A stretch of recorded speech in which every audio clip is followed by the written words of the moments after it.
I pledge allegiance to the flag of the United States of America and to the republic for which it stands, one nation under God, indivisible, with liberty and justice for all. Thank you. Got just a few quotes from three of my favorite presidents here. If the freedom of speech is taken away, then dumb and silent we may be led like sheep to the slaughter, George Washington. Abraham Lincoln said, America will never be destroyed from the outside. If we falter and lose our freedoms, it will be because we destroyed ourselves. My concern is not whether God is on our side. My greatest concern is to be on God's side, for God is always right. And Ronald Reagan said this, freedom is never more than one generation away from extinction. We didn't pass it to our children in the bloodstream. It must be fought for, protected, and handed on for them to do the same. And then a quote from my favorite book, 2 Corinthians 3, verse 17, we read, now the Lord is the Spirit, and where the Spirit of the Lord is, there is freedom. Let's pray together.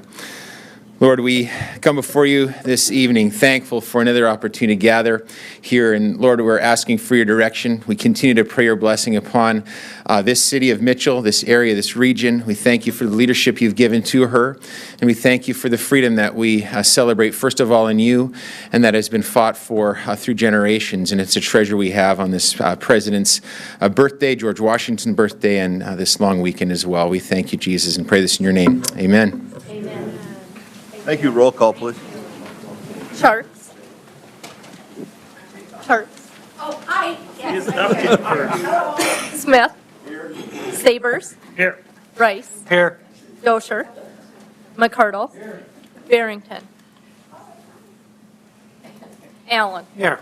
Gotcha. Okay, we have a quorum. One thing I want to point out quickly before we move on to the approval of consent agenda items, we do need to add an executive session for legal at the back of this thing. It won't be a very long one, but it's to discuss one of the items we've been working on, so you're aware of it. Okay? You might want to give the chapter. Well, I will when I call it. Okay. It's legal, yeah. It's 12523, South Dakota Codified Law. Approval of consent agenda items. Items appearing on consent agenda may be removed by city council member for discussion at the beginning of formal agenda items. Is there anything you wish to remove?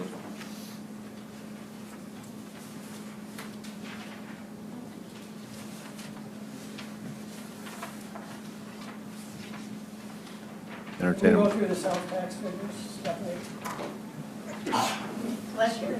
Sorry about that. Michelle had included the monthly report for you for January, which is just one, I can't find my mouse, 1 month collection.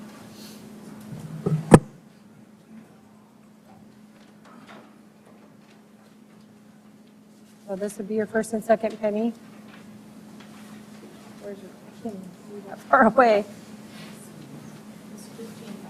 Thank you. And there's your entertainment tax collection for January, 23.87. Yep, and I mean, if you look at, even if you're looking at this alone for the monthly collections, you can see that 69 is your highest January, I think, as far back as the record goes, for entertainment tax, and for first and second penny at, oh my gosh, thank you, 583. Again, that's the highest one that you've had in the collection history, shown on the report at least. Let's hope we keep breaking records. Thank you. Okay?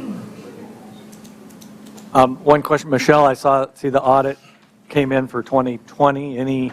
It didn't look like anything. There were no major changes change, from right. anything that's been reported to you in Stephanie's overview or any Okay. other reports. No. You can't sleep tonight, read the whole thing. And again, that's from 2020. Yeah, just so the public knows. And it is on the website if anybody would like to look at it. Okay. Move approval of consent agenda. Motion by Mr. Rice, second by Mr. McCardle. Further discussion? Anybody in the audience wish to address these items? Roll call, please. Sabers. Aye. Rice. Aye. McCardle. Aye. Allen. Aye. Charts. Smith. Aye. Motion carries. Citizens input. If you need to address the mayor, member, city council, an item that is not on the agenda, excluding personnel items, please come forward to the podium, state your name and your concern. Presentations are limited to 3 minutes. Items will be considered, but no action will be taken this time. Anybody wish to address council? Council wish to address anything?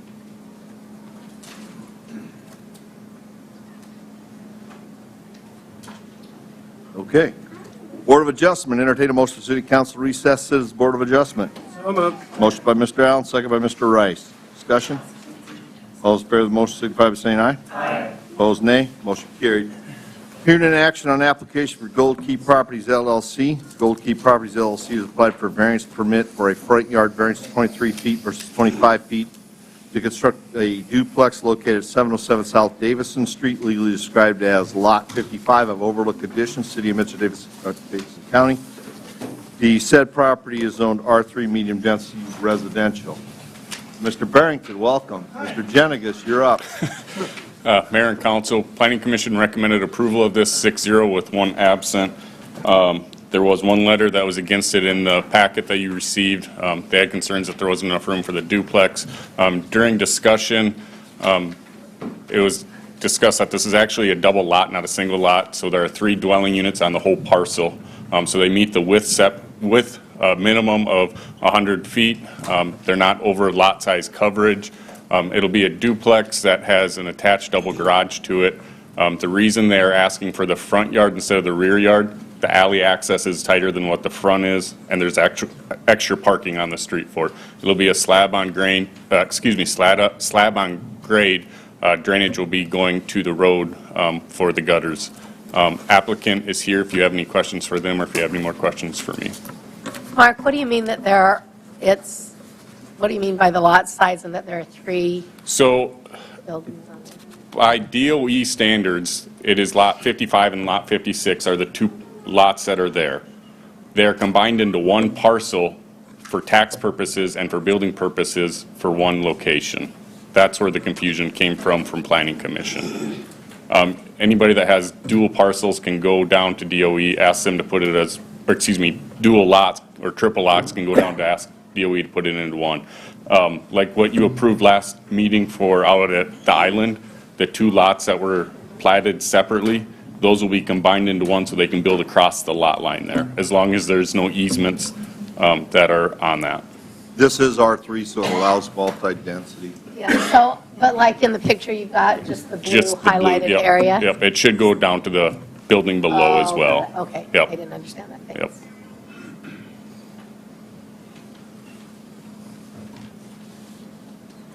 Okay, then I move approval. Did you move approval? I did. Okay. Motion by Mr. Chark, second by Mr. Rice. Further discussion?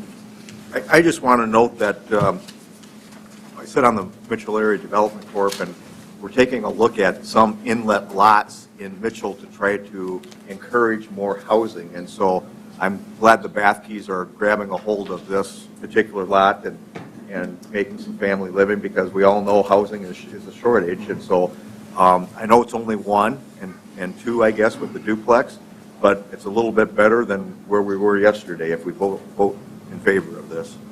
It's very important to take a look at some of these in-lots because of the fact that the infrastructure is there.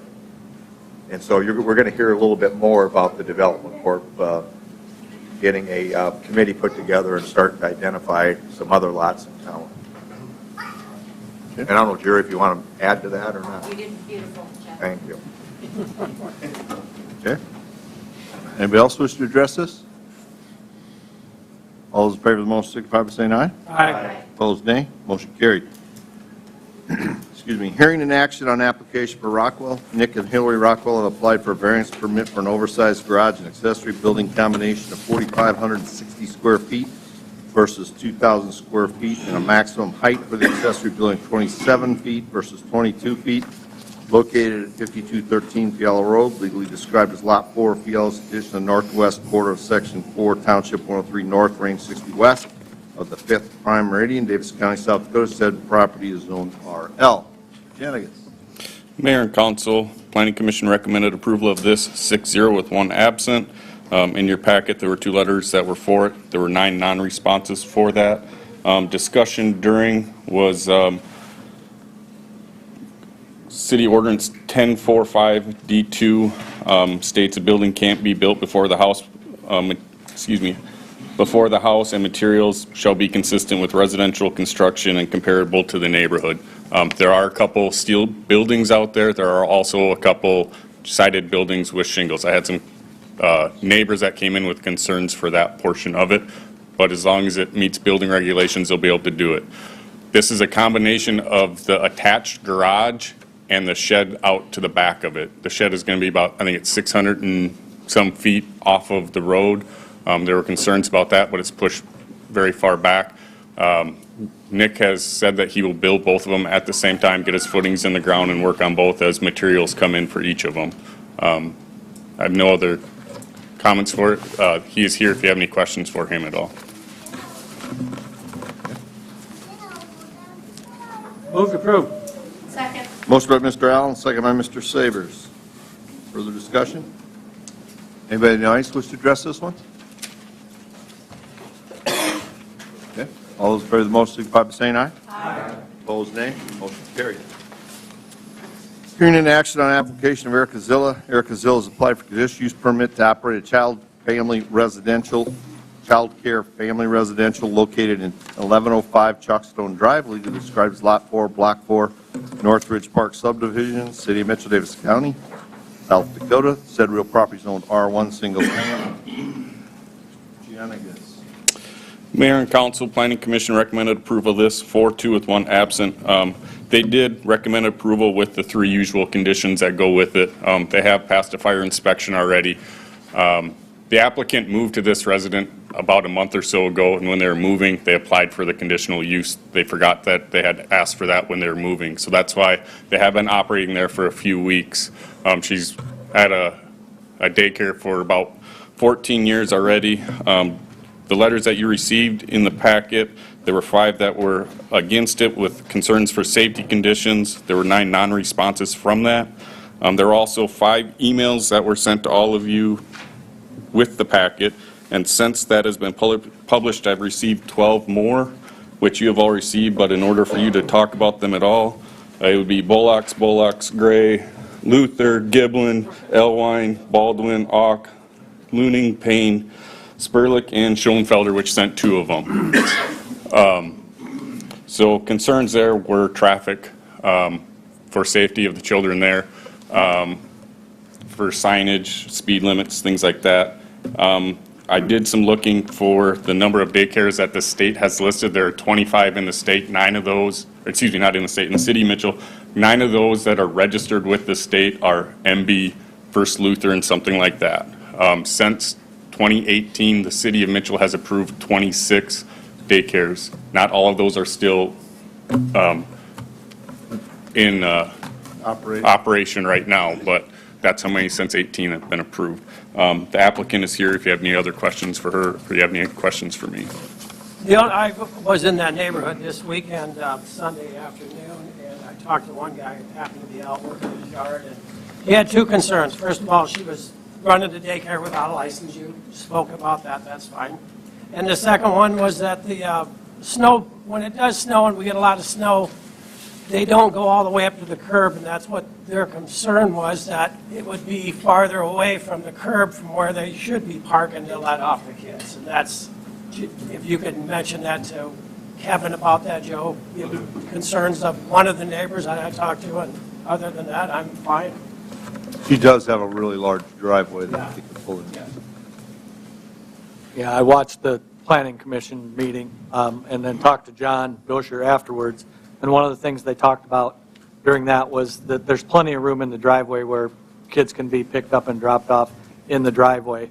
And therefore, letting kids out and that type of stuff on the street really wouldn't be a problem. And she said that was no issue. So I don't have a problem with this either. Kids aren't allowed out front without their parents, and once they leave the house, they're the parents' responsibility going to and from the house, not the daycares. The other thing is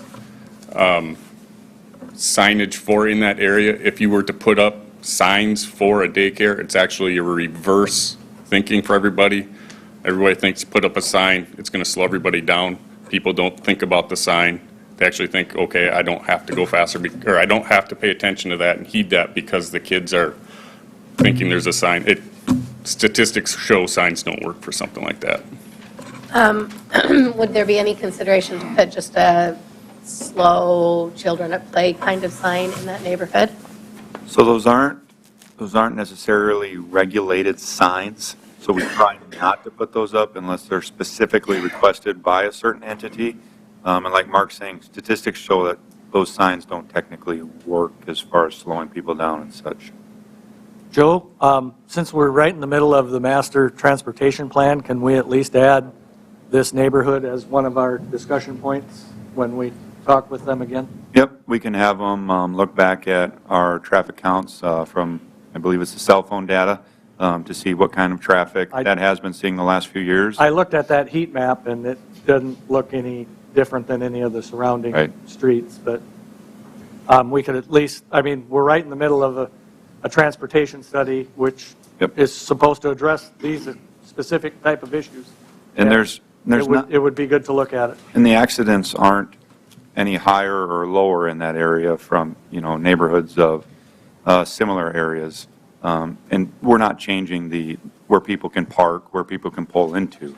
It's the same traffic flow. There just may be an increase at certain times. Yeah, that was one comment during the meeting. Is the daycare actually causing this problem, or is this actually bringing the problem to light that there's an issue with people speeding through there and that, which is what this would more be? Move to approve. Second. Motion by Mr. Allen, second by Mr. Rice. Further discussion? Anybody in the audience wish to address this? Okay, all those, I would like to all right, come on up. address that. I'm Harriet Baldwin, and I'm here to support your vote for Erica to have her daycare in her house. I'm a teacher, preschool teacher with 39 years of experience, and throughout those years, I've had many daycare providers' children come to preschool. Not all daycares are created equal. Preschoolers come well-adjusted, they're clean, they have a variety of skills. Erica would give my recommendation if you would give a gold star standard provider. Safety has always been the most important. We lived across the street from Erica when she lived on 5th Street. It is an emergency route. Ambulances, fire trucks, police are screaming down there all the time. Never a safety issue. She also lived on Highway 37. Never a safety issue there. We need more Ericas in Mitchell. I want you all to think back when you were rearing your children or maybe your grandchildren and what your daycare provider meant to you. What would have happened if you would have lost your daycare provider overnight? How would that have affected your life, your work situation? Parents that go to Erica's are facing a real crisis. Would their employers be sympathetic to this? Will they lose their wages? Will they even lose their jobs? Before I came today, I talked to 3 other home daycare providers in town. Only one has one opening for 2 and up. So those kids will have a hard time being placed other places. We need more Ericas in Mitchell. Those of you here tonight that own a business or in your management, you know that good employees are hard to find and hard to keep. Employees desperately need consistent, caring, reliable providers so they can be good, reliable employees. We have many gold standard daycare providers in Mitchell, but 2 come into my mind. One lives at the Wild Oak Golf Course area neighborhood, and the other lives in the Pebble Beach area. Both of these neighborhoods are very comparable to the Chalkstone area. Please consider the whole picture when you're voting. This will affect many lives, not just the neighborhood. Thank you. Thank you. Anybody else wish to address this? And while they're coming up, I live next door to Nancy Getty, and so she runs an in-home daycare center. And I wouldn't even know it was happening, except that every once in a while I see those cute little faces. So I have a hard time understanding why we have the neighbors that are so opposed to this. But anyway, good to see you, Rose. Hi. I run an in-home daycare, have for 35 years. So that people know who it is. Oh, Rosemary Menning. Thank you. So Home daycare is often sacrificed for our community. Our home is a daycare first and home last very often. We do it for the kids, for the parents, to give them a loving home atmosphere. If my neighbors closed me tomorrow, 12 children would have to find placement, like Harriet said. That's 24 parents that are working in this community. Often grandparents are helping, that's 48. Those people would have to take turns alternating to watch the kids and care for them while parents found new places. I currently have no availability until 2024 in my daycare. As Harriet said, when you talk to other people, the first thing we daycares ask each other is, do you have an opening? And it's usually no. So we need to do something in Mitchell. The teenage neighbors, the repair workers, lawn care makers make more noise in my daycare than I do, and we give them grace. A lot of times home repairs are done during my nap time. If I can give grace, I hope that children's laughter, tears, game playing receive that same grace from neighbors. If home child cares were closed, the average home child care is charging about $120 per week right now in Mitchell. To open a center, like some people have said, you're going to have startups, you're going to have to hire staff, compliance things, you've got to have a multitude of things. That's going to go to about $190 a week. That's a $3,500 difference in daycare if you were not at a home daycare but at a center. For some people in Mitchell, that's just not affordable on the salaries they're making. Mitchell already has a child care crisis, and we as essential workers have never closed. No days off for snow. Many holidays we work. If Mitchell works, we work first. My registration compliance inspectors hold me to a higher standard than my neighbors. The first thing my husband and I do in the mornings when it snows is out there shoveling, snow blowing, and sometimes we have actually snow blowed the street so that we make sure it's curb to curb. So that's not new for many daycare providers. If your neighborhood streets have currently been experiencing speeding, traffic violations, that is not a child care's fault. Not allowing good family drivers on your street while allowing speeders and unsafe driving to be tolerated may be a community problem, not a child care problem. Erica provides quality in-home care with a good reputation in Mitchell. Mitchell needs small businesses just like her to keep young families in Mitchell. Without quality, affordable child care, these families will look in other cities for jobs, and they will be moving. Thank you for your time. Thank you. Anybody else wish to address council?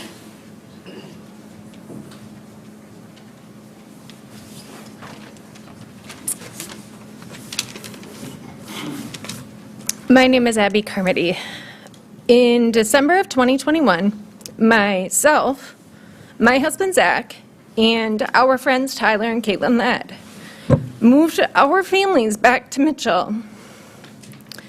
Both Zach and Tyler had great job opportunities in the community, and more importantly, it brought us closer to family. The transition process started in September of 21 with house hunting and enrolling our 2 older children in school. And for the most part, this was fairly easy. However, finding daycare, like they've stated earlier, that had openings for our 3 younger children was nothing but a challenge. In addition to just finding an opening, we were searching for someone that we could rely on, trust, and to keep our little ones safe. Caitlin and I called 10 daycares in Mitchell, both in-home and centers, before we came across Erica's name. It takes someone extra special to care for little humans, and Erica more than meets those qualifications. As part of getting to know her, Erica asked that we come to her daycare, see the space, and meet some of the kiddos and their parents. My initial meeting with Erica took place around 4 p.m., which was a perfect time as I was able to observe her and the children and interacting with the other parents. Her ability to remember everything about each child's day just blew me away, which was a sure sign that she more than paid attention. I remember calling both Zach and Caitlin after interviewing with Erica to tell her that I'd never met anyone so patient and that had such a calming personality. I knew right then that our children would be more than cared for and safe. So from day one, that has stood true. And our 3 littles are happy, they're learning, they're growing, and they're more than loved. Moving to a new town and uprooting our children from the only life that they've ever known wasn't going to be easy. But going to Erica's, as they call it, made the transition very seamless for them. The safety of our children has never once been a concern for us. Erica's cared for them as if they are her own children. We know and trust that safety is her top priority, and not only does she have years of experience in childcare, she's following ordinances and proactively working to improve the current situations by all the things that you've mentioned here today. Additionally, she's planting the fence in the backyard so that the children have a safe place to run and play. As 2 young families, our lives are busier now more than ever. In addition to being 4 full-time parents, we are 4 full-time employees as well in healthcare, agriculture, and manufacturing. And I'm curious what those opposing her business suggest that we do if her permit is denied. Do you have a safe and trustworthy suggestion for our children to go and a safe place for them to be? Can you guarantee that they will 100% be cared for? And can you make sure that that's within our budget as well? And are you going to cover the wages that we won't be receiving from our employers because we're now full-time stay-at-home parents? So my ask is to seriously consider the repercussions of denying Erica's daycare, the business permit. And not only does it impact her family, it impacts our children, our families, and the businesses of the community. Thank you. Anybody else wish to talk?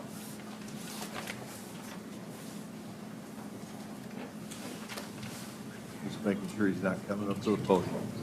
Okay, all those in favor of the motion is to approve. So all those in favor of the motion signify by saying aye. Aye. Opposed, nay. Motion carried. Reconvene as City Council. Entertain a motion for the Board of Adjustment to adjourn City Council to reconvene regular session. Motion by Mr. Rice. Second by Mr. McCardle. Further discussion? All those in favor of the motion signify by saying aye. Aye. Opposed, nay. Motion carried. Hearings and actions on the following alcohol license applications. On the application to transfer PL 4691 package off sale liquor license from Bates Enterprise LLC doing business as Big Dummies Longhorn Bar, 112 North Main, to Depot Mitchell LLC doing business as Depot Mitchell LLC, 210 South Main Street. Mr. Coster, any issues? No, sir, none. Okay. Motion by Mr. Sabers, second by Mr. Barrington. Further discussion? John, you want to come up and tell us what you're doing, or are you just okay with reading the paper? This is your chance for free press.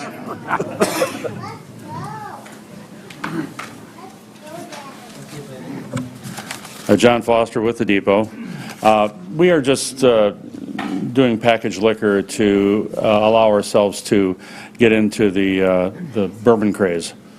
We're doing, we're actually developing different bourbons under different names and so on, and we're doing that.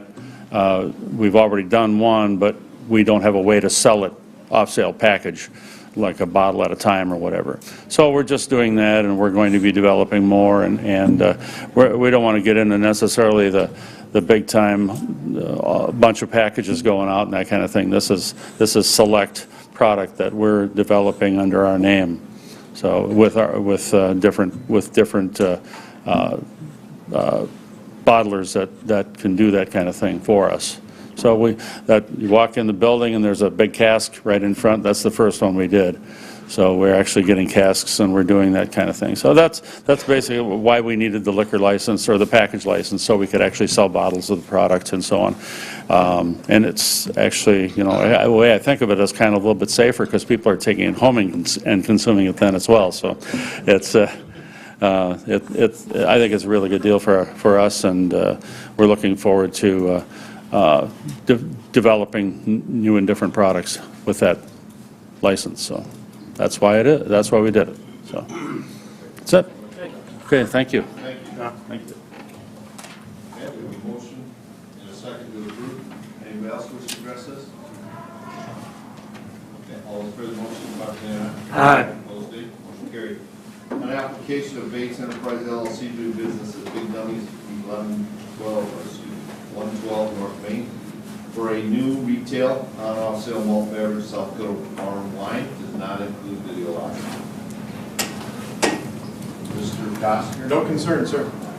Move to approve. Second. Motion by Mr. Rice. And second by Mr. Barrington. Any discussion? Anything you ask to address this one? All those in favor of the motion, signify by saying aye. Aye. All those nay. Motion carried. Action to approve request for stop signs on Douglas at Raleigh and Main intersections tabled from the February 7, 2022 meeting. Mr. Schrader. Yep, Mr. Mayor, Council, there have been no changes to this. Stop signs have been requested on Douglas at Raleigh and Main in the east-west direction. Again, these stop signs are not necessarily warranted by engineering standards. The requirement is 2,000 units per day combined for vehicular, bicycle, and pedestrian, or 5 or more crashes in 2 years, and there are no recorded accidents per period. Mr. Coster, you got anything to add to that? I do not. Okay. Anybody wish to speak to? Yeah, I would.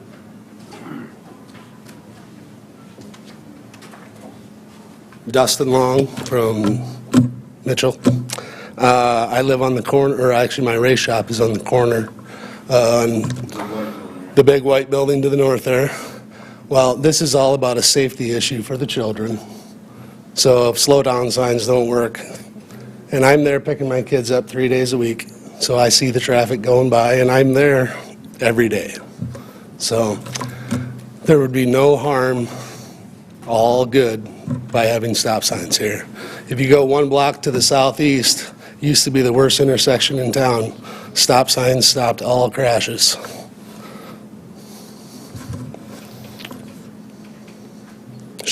I don't see what the problem might be. Which intersection? Which intersection?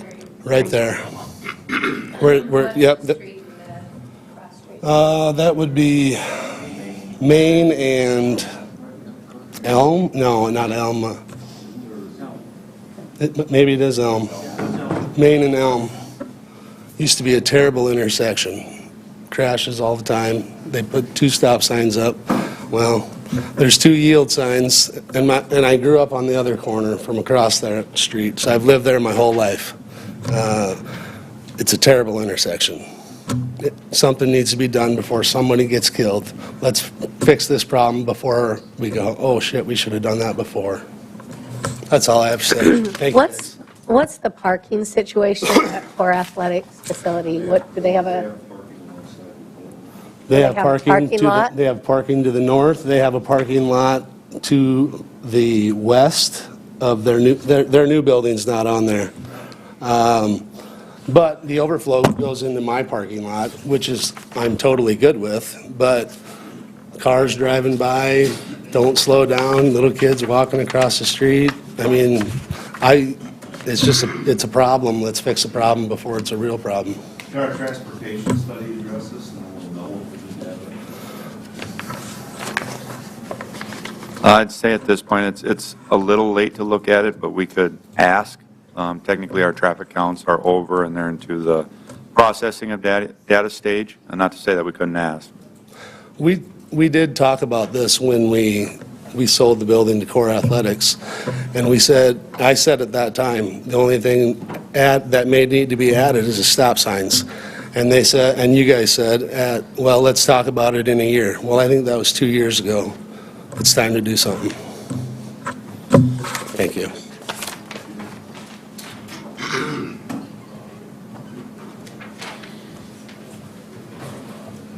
So is there any negative to adding stop signs? The flip side of the argument is that stop signs, when they're not warranted, can cause more accidents. Just because you have the flow through of traffic, you are now putting in another obstacle for a driver to navigate through.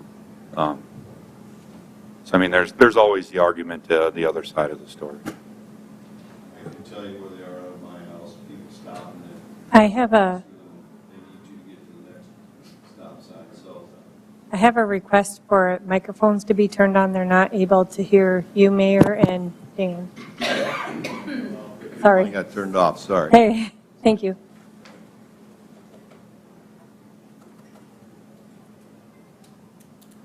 What if we went and put, instead of putting stop signs in both corners, put them on one corner? Would that help something out?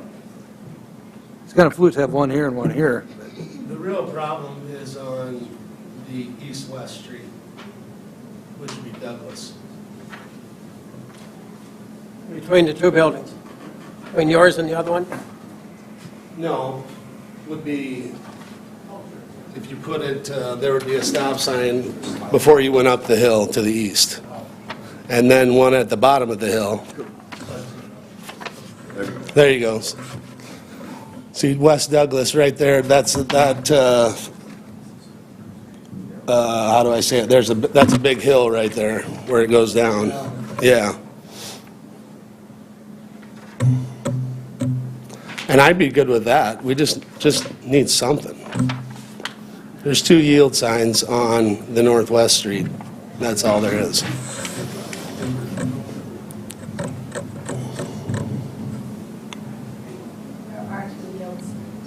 Yeah, that's the two, Right. white with the red boundary. I guess I don't see what the problem is in putting 2 stop signs up. Truly. I think, Dusty, some of the concern is trying to be consistent. You got a mix and match at Douglas and Raleigh, you got a mix and match at Maine and Douglas, and then you go south. Well, if it's about, I think the traffic department likes to be consistent on intersections. so you're telling me there's more traffic on Main and Elm than there is on Raleigh and Douglas? I'd have to disagree with Well, that. no, I don't, I think you're right, you live over there. Yeah. I'm not disagreeing with that, I just think the concern, the pause of hesitation is the inconsistency from this intersection to that intersection, even the intersection down to the north or the south. There's no right, there's no rhyme and reason for all the mumble jumble we got going on. We might have to make multiple changes besides just adding a stop sign. We might need to lose stop signs and go to yield signs and then add stop signs or something like that to try to get some consistency from intersection to intersection. Maybe I'm speaking wrong, Yep. but I think there's some silence for a reason. Yep. My concern with the request when it's not warranted from an engineering standpoint is we could have people requesting stop signs at every corner on every street. I live by excuse me, by Patton Young Park, and on Monday, Tuesday, Wednesday, and Thursday nights in the summertime, I probably have 60 to 80 cars and 50 to 100 kids running across the street in that area, and I could come up and say, from a safety standpoint, we should have stop signs every street there and make everybody stop every street. I get it. And if it's not warranted from an engineering standpoint, I went and looked in the area, the flow of traffic is east-west on West Douglas. And to Yes. stop that, I think we're asking for problems. Well, if there's so much Or to traffic, alter that. if there's so much traffic, then maybe there should be a stop sign there. Well, I'm not, It's not it's not necessarily necessarily about so the traffic. much, it's about the flow. Right. It's where, And out by me, they put stop signs in everywhere because we got a lot of little kids out there now. People don't stop for them. No, they And when they don't. do, they stop and they speed to the They don't see them until it's too late. So, no, they see them. They know they're there. They live out there.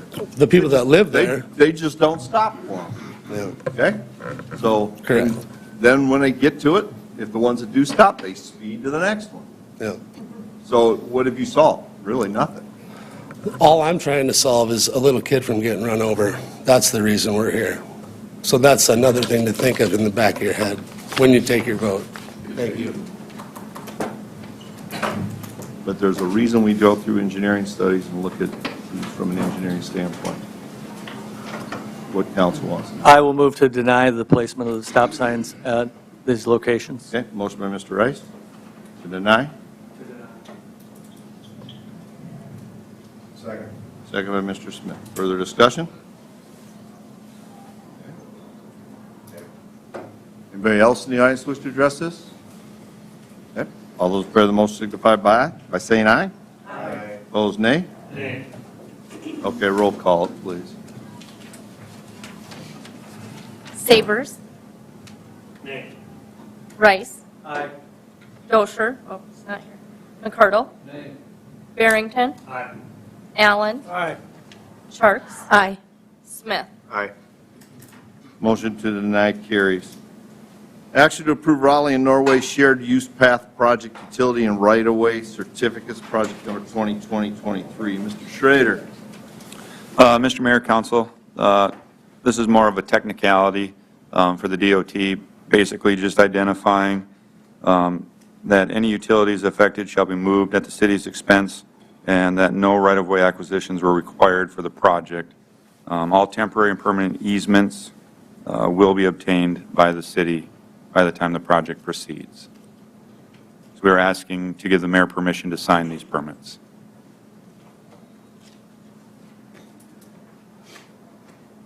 Move to approve. Second. Motion by Mr. Allen, second by Mr. Rice. Further And we're on schedule for this summer?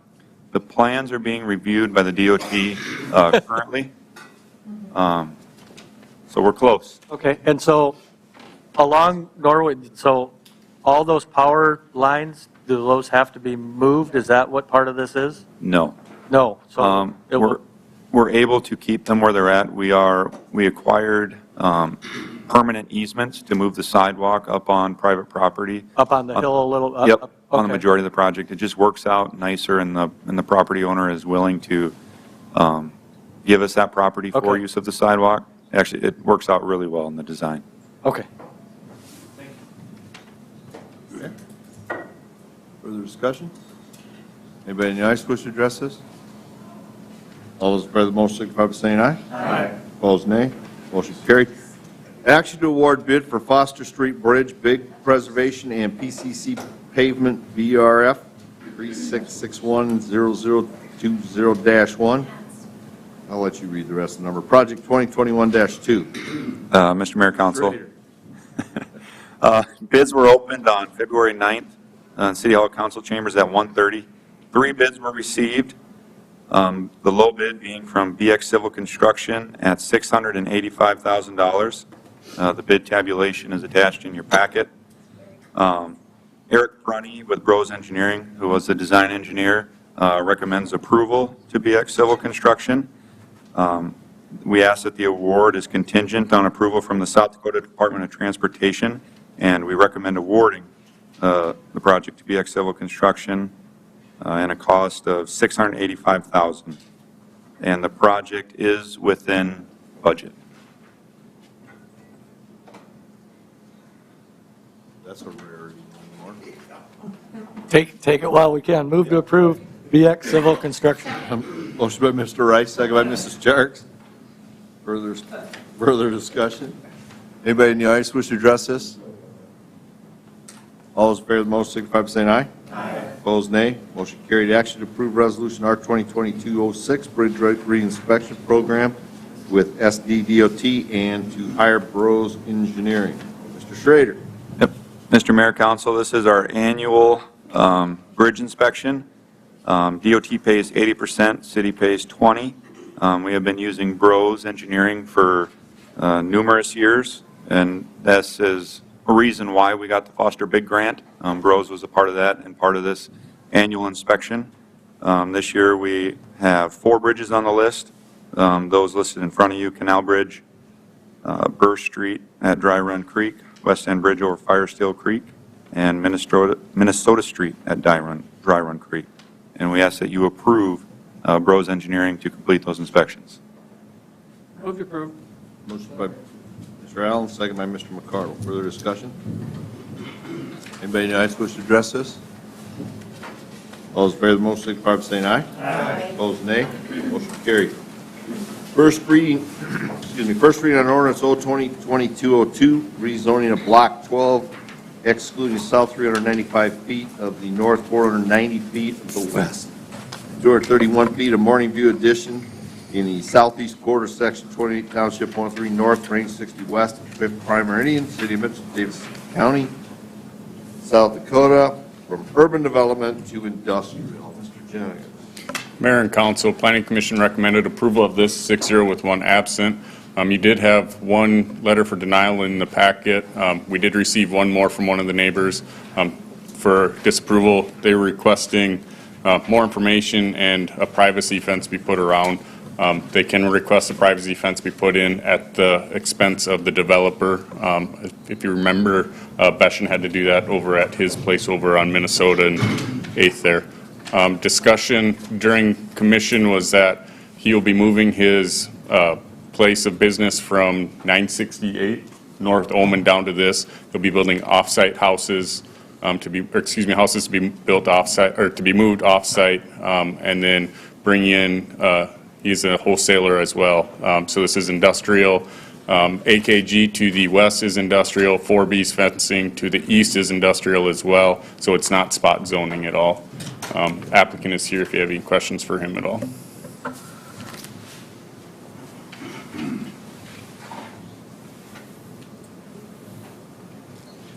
Did you want to address this?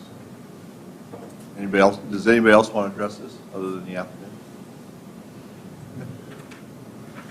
You want to say anything? Yeah.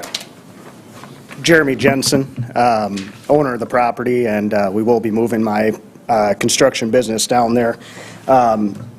Just off topic, I would like to recognize the council, mayor, and engineer's office for their continued hard work and devotion to growing Mitchell. To all the men and women out in the trenches, thank you for your hard work. With my development arm of Jensen Capital and Development, along with my construction division, Jensen Design Build, on behalf of myself and my staff, we are devoting ourselves to the continued growth and success in Mitchell. We are creating new jobs, and we are working hard to address housing issues and specifically affordable housing.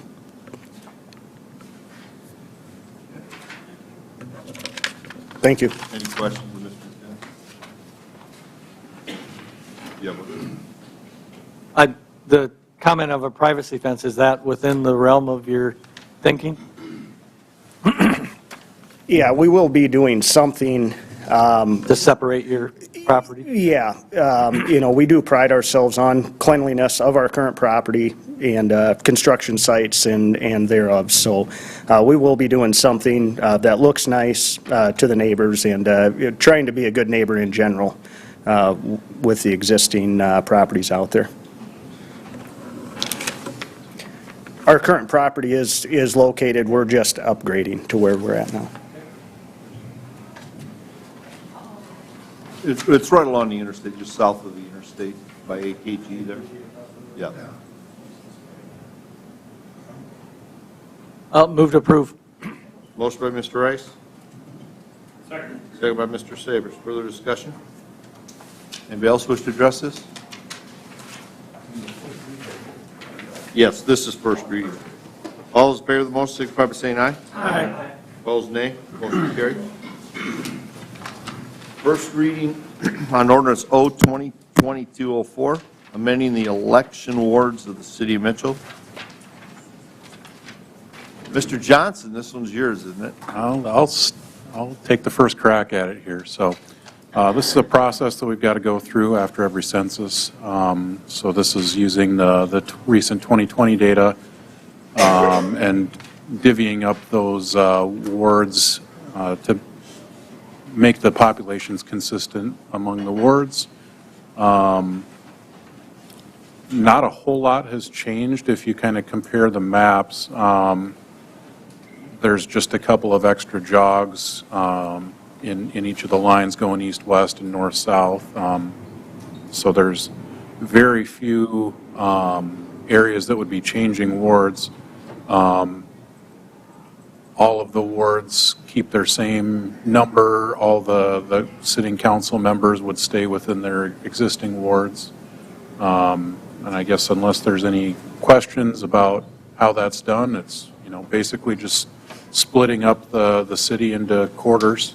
The boundaries that were proposed here are also consistent with how they were prepared for the county and how their precincts line up and all that. So all of that, both the city and county level, was handled by District 3, who analyzed the census data.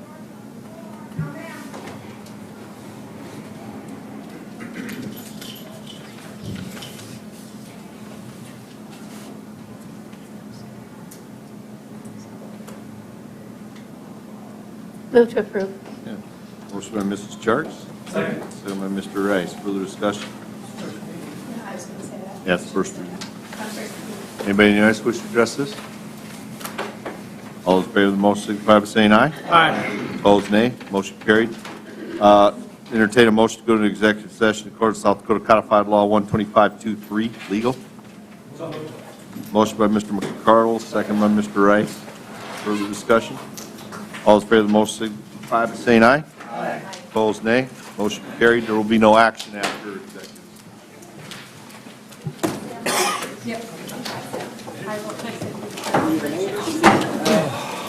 You made very nice to meet you.